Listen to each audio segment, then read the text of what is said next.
আজকে হঠাৎ করে অল্প সময়ের নোটিশে আপনাদেরকে আমি এখানে আহ্বান করেছি এবং আপনারা এখানে এসেছেন, বেশ কিছুক্ষণ অপেক্ষা করেছেন। এই জন্য আপনাদের সবাইকে ধন্যবাদ, কৃতজ্ঞতা জানাচ্ছি। আপনাদেরকে এখানে আজকে হঠাৎ করে জরুরি ভিত্তিতে ডাকার উদ্দেশ্য হলো, আমরা গতকাল আমাদের মাননীয় প্রধান উপদেষ্টা এবং কিছু উপদেষ্টা মণ্ডলীর সদস্যের সঙ্গে বৈঠক করেছি, আমাদের সঙ্গে মত বিনিময় হয়েছে। সেসব ব্যাপারে আমাদের পার্টির মহাসচিব জনাব মুজিবুল হক চুন্নু আপনাদেরকে গতকাল ব্রিফ করেছেন। আমি একটু জরুরি কাজে চলে যাওয়াতে সম্পূর্ণভাবে ওখানে থাকতে পারিনি, ব্রিফ করতে পারিনি। তো আমার ধারণা হয়েছে যে কিছু কথা হয়তো আরও বেশি করে বললে ভালো হতো আমাদের তরফ থেকে। সেই কারণেই আজকে আমি আপনাদের এখানে ডেকে এনেছি, বিস্তারিতভাবে কিছু আলাপ করব। আর তার সঙ্গে আরেকটা বিষয় আমি বেশ কিছু থেকে লক্ষ্য করছি যে কতগুলো বিষয়ে আমাদেরকে দোষারোপ করা হচ্ছে এক ঢালাওভাবে, যেগুলোর জন্য আমরা দায়ী নই।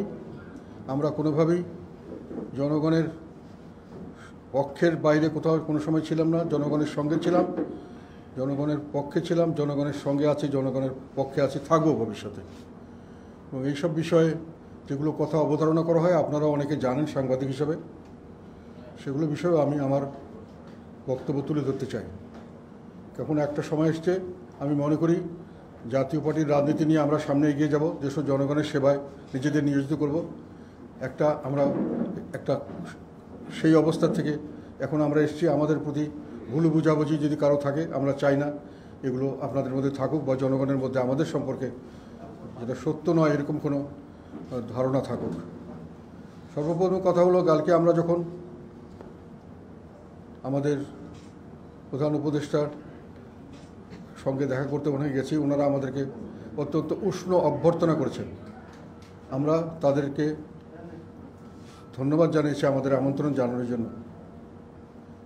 পরবর্তীতে আমাদের পার্টির তরফ থেকে আমরা ওনাদেরকে অভিনন্দন জানিয়েছি এই দায়িত্বভার গ্রহণ করার জন্য। ব্যক্তিগত পর্যায়ে অনেককে হয়তো আমরা করেছিলাম, কিন্তু দলীয়গতভাবে আমরা ওনাকে প্রধান উপদেষ্টা এবং তার সঙ্গে সকল উপদেষ্টা মণ্ডলীর কাছে আমাদের অভিনন্দন বার্তা পৌঁছেছে। এবং এটাও এর সঙ্গে জানিয়েছি এ পর্যন্ত এই স্বল্প সময়ে তারা যে পদক্ষেপগুলি নিয়েছেন এবং যেভাবে অগ্রসর হচ্ছেন, বর্তমান পরিস্থিতির প্রেক্ষাপটে আমরা সেই কাজগুলিতে সন্তুষ্ট, আমরা সন্তোষ প্রকাশ করছি যে ওনারা ভালো কাজ করছেন। একই সঙ্গে মাননীয় প্রধান উপদেষ্টা যে জাতির উদ্দেশ্যে যে বক্তব্য দিয়েছিলেন কিছুদিন আগে রেডিও টেলিভিশনের মাধ্যমে, সেই বক্তব্যের বিষয়ে আমাদের মতামত বলেছি যে এটাকে আমরা অত্যন্ত ইতিবাচকভাবে দেখেছি।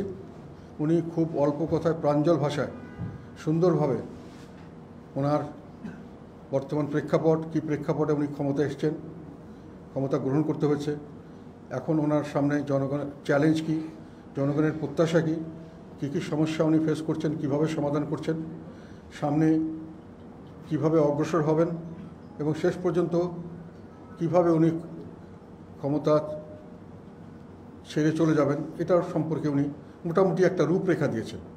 তবে উনি কোনো সুনির্দিষ্টভাবে কোনো কিছু একেবারে সেইভাবে বলেননি, রূপরেখা একটা দিয়েছেন। এবং এখন উনি আমাদের দেখেছিলেন, উনি যেটা আমাদেরকে বলেছেন সেটা হলো, এখন যেটা দাঁড়িয়েছে জনগণের প্রত্যাশা অনুযায়ী ওনার একটা অবাধ, সুষ্ঠু, নিরপেক্ষ নির্বাচন, অন্তর্ভুক্তিমূলক গ্রহণযোগ্য একটি নির্বাচনের ব্যবস্থা করার ওনাদের দায়িত্ব, জনগণের প্রত্যাশা। একই সঙ্গে জনগণের প্রত্যাশা হলো শুধু নির্বাচন সুষ্ঠু হলে হবে না, পরবর্তীতে যে সরকার ক্ষমতায় আসবেন তারা যেন নির্বাচিত হয়ে সত্যিকার অর্থে গণতান্ত্রিকভাবে দেশ পরিচালন করেন, জনগণের কাছে জবাবদিহিতা থাকেন, জনগণের ইচ্ছা অনিচ্ছাকে তারা মূল্য দেন এবং পরবর্তীতে আবার ইলেকশন ব্যবস্থাতে কোনো রকম হস্তক্ষেপ করে নিজেদের দলীয় বা গোষ্ঠীর স্বার্থের দিকে না যান, এটা নিশ্চিত করতে হবে। এবং এই বিষয়ে উনি আমাদের ইলেকশনের মতামত এবং ইলেকশনের রোডম্যাপ আমরা কখন কিভাবে চাই এটা বিষয় জানতে চেয়েছেন। তা আমি আমাদের তরফ থেকে যেটা বলার সেটা হলো, আমাদের দেশের স্বাধীনতার পর থেকে বিভিন্ন সময় আমরা আন্দোলন করেছি অবাধ, সুষ্ঠু, নিরপেক্ষ নির্বাচনের জন্য। সেই নির্বাচনগুলি অনেক সময় আমরা সংগ্রামের মাধ্যমে পেয়েছি, কিন্তু দুর্ভাগ্যবশত এই নির্বাচনগুলি হওয়ার পরে নির্বাচিত সরকার বিপুল জনগণের ভোট এবং জনগণের জনমত তাদের পক্ষে থাকা সত্ত্বেও পরবর্তীতে জনগণের প্রত্যাশা অনুযায়ী সত্যিকার অর্থে যেটাকে আমরা বলি গণতান্ত্রিক পদ্ধতিতে দেশ পরিচালনা করেননি। এবং সেটার কারণ হলো আমাদের নির্বাচন, আমাদের সংবিধান, আমাদের শাসন পদ্ধতিতে নানান ধরনের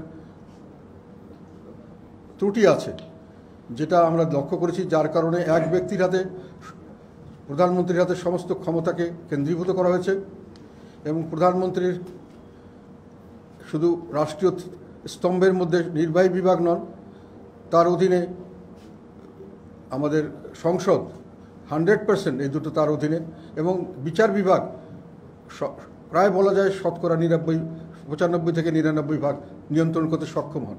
এবং দলীয়করণের মাধ্যমে উনি সংবিধানের বর্তমান পরিস্থিতিতে সমস্ত সাংবিধানিক প্রতিষ্ঠানগুলিকে নিজেদের দলীয় লোক সেখানে দিয়ে সেগুলোকে সম্পূর্ণভাবে একটা দলীয় অঙ্গ সংগঠনের মতো ব্যবহার করতে পারেন।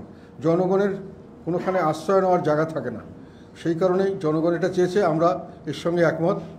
আমরাও মনে করি নির্বাচন ব্যবস্থা সুষ্ঠু করতে হবে, সঙ্গে সঙ্গে পরবর্তী শাসনতন্ত্রের ব্যবস্থাও সুষ্ঠু করতে হবে। এখানে আমি একটু বিস্তারিতভাবে আরেকটা কথা বলতে চাই। উদাহরণ হিসাবে দুটো নির্বাচনের কথা আমরা বলবো আমি, যে নির্বাচনগুলি পরপর হয়েছে এবং যেগুলোতে বিপুলভাবে জনসমর্থন পেয়ে লাভ করেছিল দুটি রাজনৈতিক দল, দুটি প্রতিপক্ষ, একটার পর একটা। অষ্টম সংসদ 2001 সালে গঠন হয়েছে। সেই নির্বাচনে তার 4 দলীয় জোট বিএনপির নেতৃত্বাধীন অ্যাবসলিউট মেজরিটি, 2/3 মেজরিটি তারা লাভ করতে সক্ষম হয়েছিল এবং জনগণের মোটামুটি গ্রহণযোগ্য, এটা ফেয়ার নির্বাচন, এই ব্যাপারে দেশে বিদেশে এটা গ্রহণযোগ্য ছিল। কিন্তু তার পরবর্তীতে সেই সরকারের আমলে যেটা আমরা লক্ষ্য করেছি, যে এর আগের সরকার আওয়ামী লীগ ছেড়ে যাওয়ার সময় শেষ বছরটি 2000 সালে তারা ছিল দুর্নীতিতে বিশ্ব চ্যাম্পিয়ন। পরবর্তীতে 2001 সালে যে সরকার আসলো, 2000 পরবর্তী যে রিপোর্ট পেশ করা হলো 2001-এর রিপোর্ট 2002-এ, 1, 2, 3, 4 বছর পরবর্তী দুর্নীতিতে বাংলাদেশ চ্যাম্পিয়ন হলো। এবং এইটাও আমরা তখন লক্ষ্য করলাম যে র্যাব গঠিত করা হয়েছিল এবং র্যাবের মাধ্যমে বিচার বহির্ভূত হত্যাকাণ্ড তখন শুরু করা হয়েছিল। থার্ড হলো দলীয়করণ। তৎকালীন সময়েও দলীয়করণ শুরু করা হয়েছিল বিভিন্ন অফিস আদালত, ব্যবসা বাণিজ্যে, এবং দলীয়করণের এসবের কারণে জনগণ বীতশ্রদ্ধ হয়েছিল এবং জনগণ তাদের দিকে মুখ ফিরিয়ে নিয়েছিল।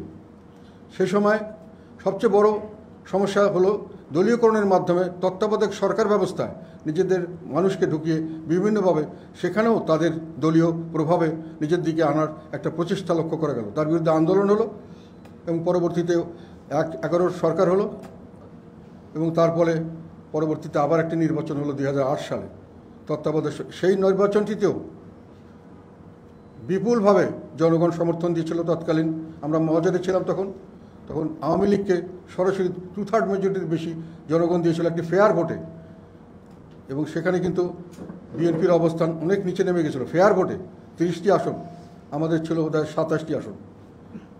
আমরা তখন আওয়ামী লীগ 2/3 মেজরিটি পেয়েছিল কারো সমর্থন ছাড়াই। কিন্তু পরবর্তীতে আমরা যেটা লক্ষ্য করলাম, যে এজেন্ডাতে আমরা মহাজোট গঠন করেছিলাম, এটা আপনারা অনেকে জানেন না। মহাজোট গঠনের সময় আমাদের কথা ছিল দলীয়করণ বন্ধ করতে হবে, দুর্নীতি বন্ধ করতে হবে, বিচার বহির্ভূত হত্যাকাণ্ড বন্ধ করতে হবে এবং পরবর্তীতে ইলেকশন ম্যানিপুলেশন বন্ধ করতে হবে। কিন্তু পরবর্তীতে আওয়ামী লীগ সরকার সেটি করেননি। একই পদ্ধতিতে তারা সংবিধান সংশোধন করেছেন এবং পরবর্তীতে সেই সংবিধানের অধীনে নির্বাচন করার চেষ্টা করেছেন এবং করে গেছেন। পরবর্তীতে এটা টিকেনি, সেটা পরবর্তীতে আমি পরে আসছি। ফলে এটা আমরা দেখতে পেলাম যে জনগণের বিপুল ভোটে নির্বাচিত হওয়ার পরে নির্বাচিত সরকার গণতান্ত্রিকভাবে পরিচালিত হচ্ছে না। নির্বাচিত সরকার পরবর্তী নির্বাচনকে নিজের কুক্ষিগত করার চেষ্টা করছে, জনগণের মন জয় না করে তার প্রতিষ্ঠানকে দখল করে তারা ক্ষমতা যেতে চাচ্ছে। এটি আমাদের দুটি বৃহৎ রাজনৈতিক শক্তিরই একই ধরনের ইতিহাস, এর আগের ইতিহাসও একই ব্যাপার যদি বলা যায়। সেই কারণে আমরা ওনাদেরকে বলেছি যে এবার আমরা দেখতে চাই যে আপনারা দায়িত্ব নিয়েছেন, মানুষের প্রত্যাশা হলো আপনারা একটা সুষ্ঠু অবাধ নির্বাচনের ব্যবস্থা করবেন। তার পরবর্তীতে আমাদের শাসন পদ্ধতি বা সংবিধানকে পরিবর্তন করে এমন একটি জিনিস দিয়ে যাবেন যেটাতে জনগণ পরবর্তীকালে আর এটার জন্য আন্দোলন করতে না হয় যে আমাদের আবার সুষ্ঠু নিরপেক্ষ নির্বাচন দরকার, আমাদের আবার গণতান্ত্রিক শাসন দরকার। এটা আপনারা পারবেন বলে আমরা বিশ্বাস করি। আপনাদের সেই উপযুক্ততা আছে বা আপনাদের সেই দেশপ্রেম আছে, আপনাদের সেই ধরনের ভাবমূর্তি আছে বিশ্বব্যাপী। তো সেই বিষয়ে আমাদের সাজেশনগুলো আমরা তখন তাদেরকে তুলে ধরেছি যে নির্বাচন অবাধ সুষ্ঠু করার জন্য নির্বাচন কমিশন করতে হবে এমনভাবে যে নির্বাচন কমিশন সকল দলের মতামতের ভিত্তিতে হবে। পৃথিবীর সমস্ত দেশে যেভাবে হয় তার জন্য একটা কাঠামো তৈরি করতে হবে, পার্মানেন্ট কাঠামো। আইনগতভাবে সেগুলো ব্যবস্থা করতে হবে, আইনগত পরিবর্তন করতে হবে। সেগুলো ডিটেইল পরবর্তীকালে আমরা আলাপ করে দিতে পারি বা আমরা যদি চান আপনারা পরবর্তীকালে দিতে পারি, বা যারা এক্সপার্ট আছেন ওরা তৈরি করতে পারেন। আমাদের কথা হল নির্বাচন কমিশন সম্পূর্ণ নিরপেক্ষ ব্যক্তিদের দ্বারা গঠিত হতে হবে এবং তারা যাতে নির্বাচন কর্মকাণ্ডের সঙ্গে জড়িত প্রশাসন, পুলিশ ইত্যাদি যাতে কোনো দলীয়করণের প্রভাবে প্রভাবিত না হয় তার জন্য তাদেরকে আগের থেকেই সেইভাবে বাছাই করতে হবে এবং সেইভাবে রিশাফল করতে হবে, যেখানে যেখানে নিউট্রাল করতে হবে সব জায়গাকে। এবং এটার করার পরে যদি একটা পদ্ধতি, এটা যদি এখনকার পদ্ধতি আমরা মেনে চলি তাহলে এটা একটা পদ্ধতি। আর দ্বিতীয় পদ্ধতিটা আমরা বলেছি, সেটা যেহেতু নতুনভাবে সব কিছু করার চিন্তা করা হচ্ছে, আমরা একটা আধুনিক নির্বাচন পদ্ধতির কথা দীর্ঘদিন থেকে বলে আসছি, জাতীয় পার্টির নির্বাচন ম্যানিফেস্টোতেও ছিল এবং আমরা এটা নিয়ে সংসদে কথা বলেছি। এটা নিয়ে আমরা ইলেকশন কমিশনে ওরা চেয়েছিল, আমরা তাকে অফিসিয়ালি প্রস্তাব পাঠিয়েছি। সেটা হলো আনুপাতিক হারে প্রতিনিধিত্ব নির্বাচন, proportional representation of voting system. এটা আপনারা পৃথিবীর বিভিন্ন দেশে এখন এই সিস্টেমে চলে যাচ্ছে। আমাদের মতো সিস্টেম আজকাল বলে হাতে গোনা 2-4টা দেশ ছাড়া আর কোথাও এই ধরনের সিস্টেম ফলো করা হয় না। এটা মোস্ট মডার্ন সিস্টেম। আমাদের দেশেও যেটা মহিলাদের জন্য রিজার্ভ সিট, যেটা সংরক্ষিত সিটের কিন্তু ওই PRVS সিস্টেমই হয়, প্রপোর্শনাল রিপ্রেজেন্টেশন ভোটিং সিস্টেমের একটা পদ্ধতি। এটা 5-7 ধরনের পদ্ধতি আছে। আমাদের একটা পদ্ধতি গ্রহণ করতে হবে, সেটা আবার আলাপ আলোচনা হতে পারে যদি ওনারা মনে করেন যে নির্বাচন পদ্ধতি একটা সংস্কার করবেন। এটা অনেক ধরনের ভালো দিক আছে। আর একটা বলেছি পরবর্তীতে, যেটা আমি বলিনি এখন আপনাদেরকে বলছি, আমরা মনে করি যে নির্বাচন ব্যবস্থা একবার ঠিকঠাক হওয়ার পরে ওনারা যদি প্রথমে লোকাল গভর্নমেন্ট নির্বাচনগুলি দেন তাহলে নির্বাচন পদ্ধতি সঠিক আছে কিনা একটা জাতীয় নির্বাচনের আগে পরীক্ষা করা যাবে।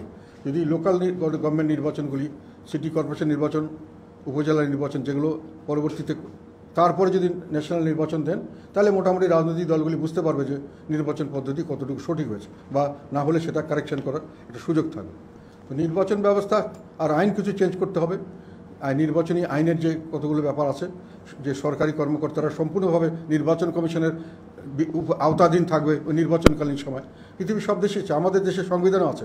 আইনে কিছুটা ব্যত্যয় করা হচ্ছে, এই আইনগুলোকে সংশোধন করতে হবে।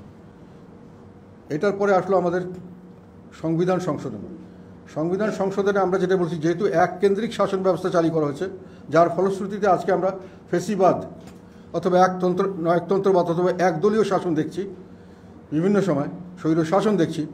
এটার থেকে সেই জন্য প্রাইম মিনিস্টারকে আমরা মনে করি উনি যখন প্রাইম মিনিস্টার হবেন তখন উনি একই সঙ্গে দলীয় প্রধান হতে পারবেন না, কারণ দল আর সরকার এক হয়ে যাচ্ছে এবং দলীয়ভাবে সরকার পরিচালিত করছে। একসময় এসে আওয়ামী লীগ আমরা রাষ্ট্র পর্যন্ত একসঙ্গে হয়ে গেছে। দল, সরকার এবং রাষ্ট্র একসঙ্গে হওয়ার পরে এটার মধ্যে আর কোনো রকম কোনো জবাবদিহিতার স্কোপ থাকে না এবং সমস্ত রাষ্ট্রকে জনগণের বিরুদ্ধে ব্যবহার করা সম্ভব হয়। কাজে আমরা চাচ্ছি যে ব্যক্তি প্রধানমন্ত্রী হবেন উনি আর দলীয় প্রধান থাকতে পারবেন না। এটা আমাদের একটা প্রস্তাব। আরেকটা বলেছি যে এক ব্যক্তি আমাদের ইতিহাসে দেখা গেছে বিভিন্ন দেশে, আমাদের দেশেও একজন যদি বেশি দিন ক্ষমতায় থাকে অনেক সময় তাদের মধ্যে এক নায়কতন্ত্র কায়েম করার, সমস্ত ক্ষমতা কুক্ষিভূত করার, একদলীয় শাসন ব্যবস্থা চালু করার, বিভিন্নভাবে স্বৈর শাসন চালু করার, ফ্যাসিজম চালু করার সুযোগ হয়। যার জন্য পৃথিবীর অনেক দেশেই এটাকে ভাগ করে দেওয়া হয়। যেমন দুইবারের বেশি আমেরিকায় অ্যালাউ করা হয় না, কানাডায় অ্যালাউ করা হয় না, পৃথিবীর অনেক ইউরোপিয়ান কান্ট্রিতে অ্যালাউ করা হয় না। তা আমরা বলেছি 2বারের বেশি কেউ প্রধানমন্ত্রী হতে পারবেন না। এটা একটা আমরা ব্যারিয়ার দিয়েছি যে প্রধানমন্ত্রী। আর প্রেসিডেন্টের একেবারে আমরা তার ক্ষমতা একেবারে শূন্য করে রেখেছি। আমরা মনে করি প্রেসিডেন্ট নির্বাচনটা সকল দলের কনসেন্টে হওয়া উচিত, যার জন্য সংসদে 3/4 মেজরিটি যদি হয় যেটাতে সকল দলকে কোনো না কোনোভাবে ভোট দিতে হয়, সেই রকম একটি ব্যক্তিকে ওইভাবে যদি প্রেসিডেন্ট নির্বাচন করা যায়, তাহলে তাকে শর্ট করে 3/4 তাকে যদি অপসারণের সময় এরকম কিছু ব্যারিয়ার থাকে, তাহলে যে কোনো সরকার প্রধান তাকে নিয়ে যখন তখন বসিয়ে যখন তখন সরিয়ে দিতে পারবেন না। আপনাদের হয়তো অনেকে স্মরণ নেই, 2001 সালের এটা 8ম সংসদে ডক্টর বদরুদ্দোজা চৌধুরী প্রেসিডেন্ট ছিলেন, ওনাকে তৎকালীন সরকার প্রেসিডেন্ট থেকে সরিয়ে দিয়েছিলেন এবং ওখানে নতুন একজন প্রেসিডেন্ট দেওয়া ছিল, শুধু দলীয় প্রধান তাকে পছন্দ করেননি এই জন্য। তো আমরা চাই যে আর একটা কথা, প্রেসিডেন্টকে শক্তিশালী করতে হবে। সেই জন্য প্রেসিডেন্টের যখন বর্তমান আছে সমস্ত ব্যাপারে প্রধানমন্ত্রীর পরামর্শ নিতে হবে, এটি আমরা বাতিল চেয়েছি। প্রেসিডেন্টকে কোনো ব্যাপারেই প্রধানমন্ত্রীর পরামর্শ নিতে হবে না। প্রেসিডেন্ট যেটা কাজ করার উনি সেটা নিজে কাজ করবেন। তবে যে কোনো কাজে, যেমন সাংবিধানিক প্রতিষ্ঠানসমূহ, যেমন ইলেকশন কমিশন, যেমন দুর্নীতি দমন কমিশন ইত্যাদি, যেসব প্রেসিডেন্ট দেন, এমনকি হাইকোর্টের জাজেস, সেখানে কিন্তু আলাদা কমিটি করে দিতে হবে। তাদের মাধ্যমে যেটা আসবে সেটা প্রেসিডেন্ট করবেন, কোনো সরকার প্রধান এখানে হস্তক্ষেপ করতে পারবেন না। সেই বডিগুলোকে তৈরি করতে হবে। অনেক দেশে অনেক সিস্টেম আছে, কোনটা আমাদের জন্য সুটেবল হয় দেখতে হবে। সেখানে সকল দলের রিপ্রেজেন্টেশন থাকতে হবে, সেরকম এক্সপার্টদের রিপ্রেজেন্টেশন থাকতে হবে। আমরা এই জন্য মনে করি প্রেসিডেন্টের হাতে ক্ষমতা আসবে, প্রধানমন্ত্রীর জায়গায় থাকবে, এখানে একটা ক্ষমতার ভারসাম্য রক্ষা করার একটা সুযোগ সৃষ্টি হবে। তো আমাদের এইটাই ছিল আমাদের ধারণা, যে পরবর্তীকালে যেটা হাইকোর্টের বিষয়ে, আমাদের হাইকোর্ট এবং লোয়ার কোর্ট এখন সম্পূর্ণভাবে সরকার প্রধানের অধীনস্থ প্রেসিডেন্টের মাধ্যমে। আমরা বলেছি যে এটা এখন থেকে করা যাবে না, এখানে প্রেসিডেন্টের কোনো বিষয় নয়। আমাদের এখানে 109 আর 116 আছে সংবিধানে। আমি মনে করি 116টা 109 কন্ট্রাডিক্টরি, 116টাকে বাতিল করা উচিত।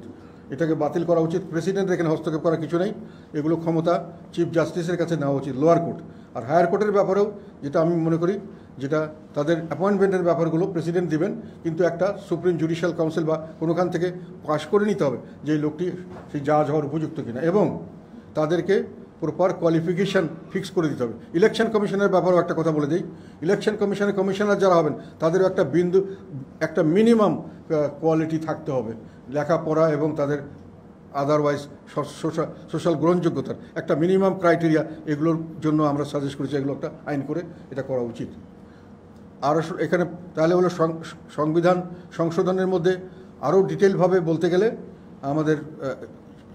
আমরা ওনাদেরকে বলেছি যে ভবিষ্যতে যদি আমরা একটা নিজেরা দেখে আমাদের সাজেশনগুলো ইন রাইটিং তাদেরকে আমরা জানাবো। এটা হলো আমাদের সংবিধানের জন্য আর একটা হলো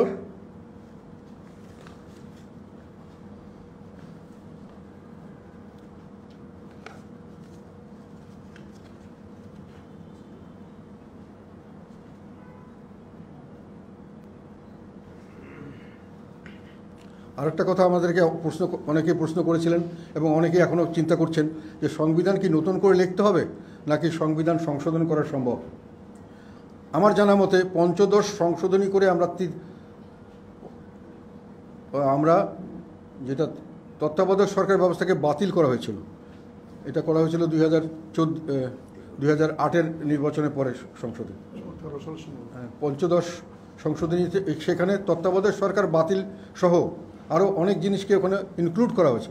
সেখানে সংবিধানের 1/3 মতো অবস্থাকে কোনো সময় চেঞ্জ করা যাবে না, এটা ব্যবস্থা করা হয়েছে।